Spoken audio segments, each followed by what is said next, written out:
البغدادي تاجر ميسور، عرف بالبخل وكان يمنع حق الله من ماله.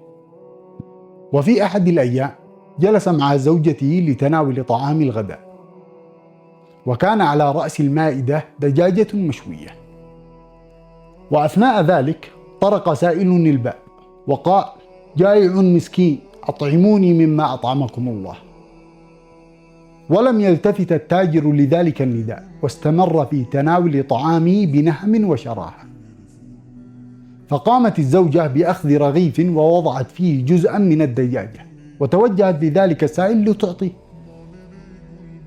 وما كادت تخطو خطوة نحو الباب حتى أدركها زوجها وقد أخذ الغضب منه مأخذه، فانتزع الرغيف من يدها ثم توجه إلى ذلك السائل وصب جم غضبه عليه وأسمعه ما يكره، وهم أن يضربه.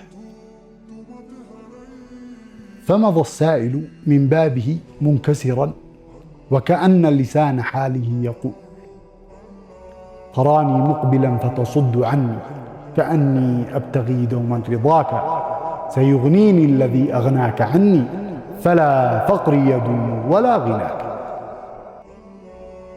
وبعد هذه الحادثة بأعوام طلق التاجر زوجته، فتزوجت المرأة برجل آخر ميسور الحال.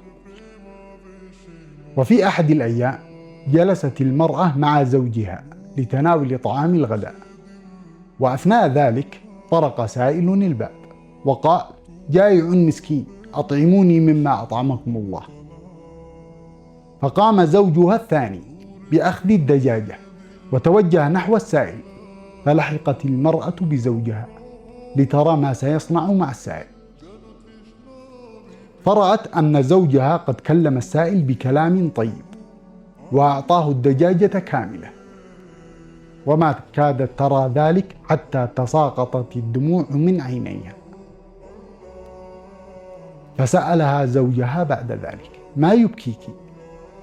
فأجابت: أما والله إن ذلك السائل كان زوجي الأول.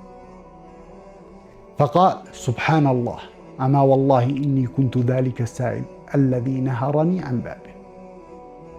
لا أملك تعليقا على هذه القصة إلا أن أذكر نفسي وإياكم بقوله تعالى: ها أنتم هؤلاء تدعون لتنفقوا في سبيل الله فمنكم من يبخل، ومن يبخل فإنما يبخل عن نفسه، والله الغني وأنتم الفقراء، وإن تتولوا يستبدل قوما غيركم ثم لا يكونوا أمثالكم.